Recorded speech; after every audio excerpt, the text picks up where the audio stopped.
What is up? Fellas, JPS delivers here. I know it was kind of a slow week last week. Stuff's going on, just busy stuff. And being in Texas lately, a lot of stuff going on, COVID related, unfortunately, with everything opening back up. Hey, it's kind of the downside of something like that, but it is what it is. Just stay safe out there. Numbers starting to go up in Texas, especially in big cities. Makes total sense. But please be safe and, best of health and luck to all your family members and loved ones and friends and family. So this is NCAA 2006 going up against the Colorado Buffaloes. We're undefeated, okay? We're playing with Texas A&M right here. Reggie McNeal's balling out. Look at that. I mean, completion percentage is just beautiful, under 50% right there. 582 yards, 7 touchdowns, 3 interceptions. I mean, 5 of those touchdowns came against Texas State. We have been running the ball like beautifully well, but even with that being said, passing game has just not been that strong. And speaking of right there, just an unintentional block just nudged my guy, controlling these linebackers and stuff. Nice little sack right there. Colorado's a pretty tough fucking team. They're rated pretty well for a team that's 1-3. And fortunately enough, though, our defense was playing really well to start off this game. But also, so was their defense. Almost got a safety on that one. I was scared, absolutely scared shitless. But then I realized we have the best player on the field, and that's fucking quarterback number 1, Reggie McNeal. One of the faster quarterbacks in all of this game. I think Vince Young's a little bit faster than him. Makes sense. Well, sort of. I know I explained about how we just went, low-key, I didn't fucking mention it, but we did, go for it on 4th down in our own territory, but it's the risk you do. Hey, we're here to fucking win. We're undefeated, 3-1 now, and unfortunate fucking plays like this. Nice little gain and whatnot, but we lose to fucking Baylor. I simulated that shit. I didn't want to play every single fucking game. It's gonna take forever to try to do these dynasties if I play every single game. It's not like a BJ Simmons thing to where that can last only 4 seasons, maybe 3 if we want to go to the pros, but 4 to draw it out. If he does win Heisman and stuff eventually, which he fucking will, then there's no reason for us, to stick around for a 4th season. But with a dynasty like this, there's no reason for me to play, every single game. And you're playing Baylor before Robert Griffin and company make it to town, and you fucking lose that game. I don't give a shit if it's a fucking rivalry game. Look at this. If that man right there at like 95 overall, definitely probably at 99 at this point with all the momentum, totally in the fucking zone at this point. Even though for some reason his throwing accuracy does not represent what it actually, it says it's pretty good, but then he just makes these throws that I set his feet right there, and the dude fucking overthrows a guy by 10 yards to the right. What kind of fucking shit is that? I mean, thank God though this option is fucking unparalleled. And there you go. Thought it was a holding penalty, but no, it was not. Reggie McNeal gets in the end zone. 6-3, make it 7-3 after that extra point. We are rolling, or at least I hope we start rolling at this point, because Colorado was making me nervous the whole time. Last thing I want to do is lose to 2 fucking shit teams in a row. And then this shit happens. It is what it is. Apparently that's the longest pass in the history of college football. I don't know why they didn't ever just update that. Look at the fucking speed of this man right here, and then bam. Fortunately enough, not an interception on that one. Reggie McNeal and the boys have another opportunity. Running the speed option might be a little OP at times, but again, there's so much shit that goes against you in this game.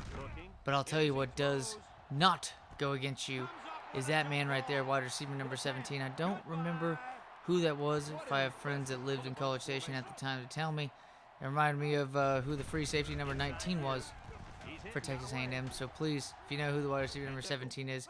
Okay, also too, for this Colorado team that did not make any sense. Their fullback's amazing, as he's the one running he's a fullback put in position to be the running back.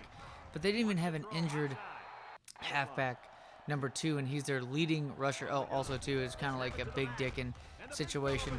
Let's get about 9 yards right there with our fullback saying, "Hey, you gotta look at this shit, dude. This guy's a fucking madman. He's got like 88 speed.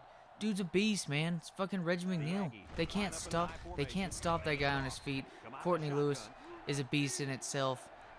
He ends up becoming their top player for NCAA 2007. But here we go, utilize the speed. And unfortunately, though, again, set my fucking feet. The wide receiver just cuts back after making a nice catch earlier and just fucking pulls that shit off.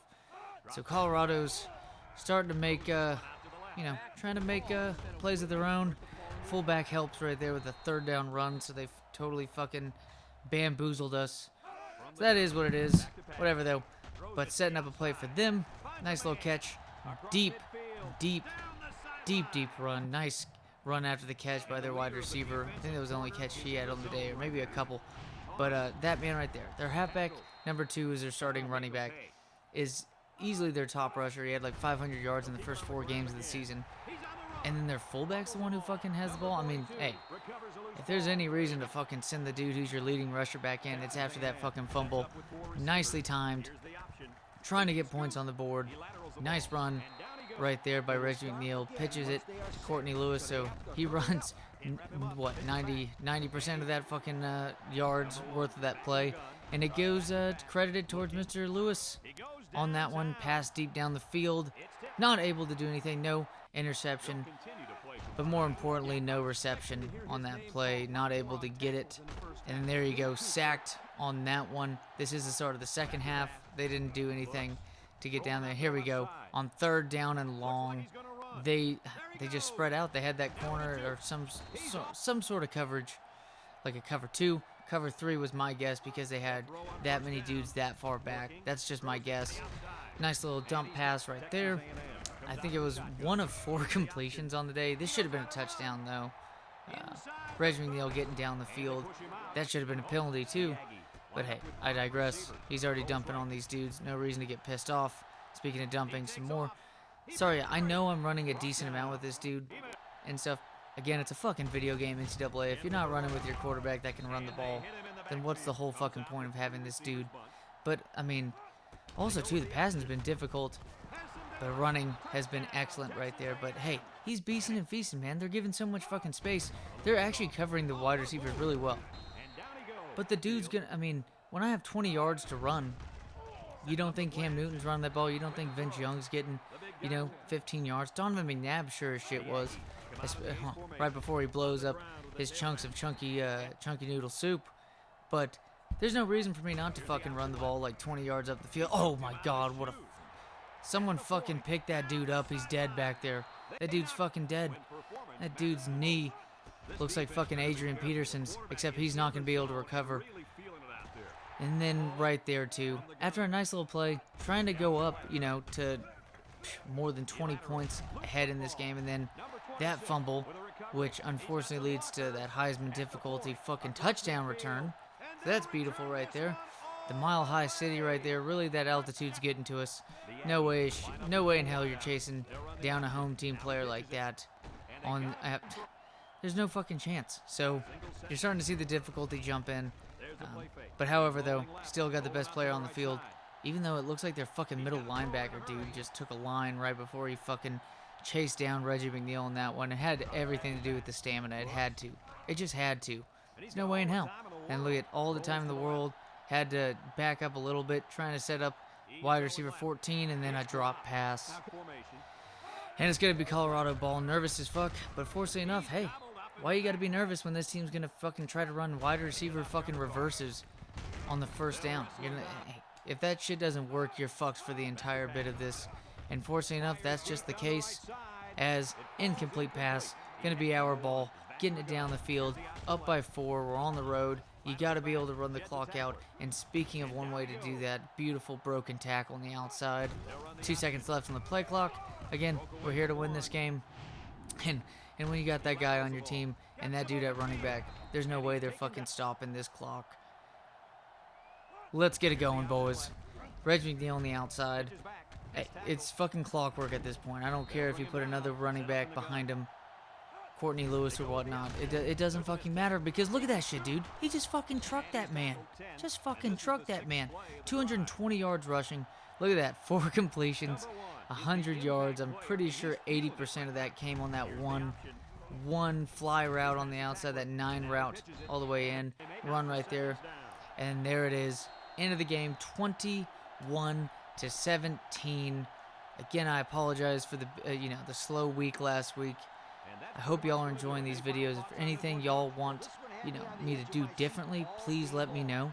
Nice win right here by the Aggies, especially after NCAA 2006 decides to finally unleash their biggest amount of fucking bullshit of Heisman difficulty by just being like, hey man, you're kind of shitting on us with this speed option with Reggie McNeal. We're just gonna kind of fuck your shit up and have you lose to a Baylor team in 2005. Think of that. Fucking Baylor in 2005. That's like going over there in like Madden 2005 or 2006 and being like, oh hey y'all, you're playing the Detroit Lions. You're kind of, undefeated right now heading into the, towards the end of the season. Got like 10-0 against a team that's like 1-9. That's a loss. Don't worry. Sorry, man. John Kitna throws for 400 fucking yards. Even though that's probably happened, multiple times considering he would pass the ball quite a bit. There's no reason to fucking lose a game like that. Come on. Come on, EA, man. You're already pissing people off enough these days. Why you gotta piss me off playing a fucking awesome game like this? As always, fellas, be grateful for everything that comes to you, and see you next video.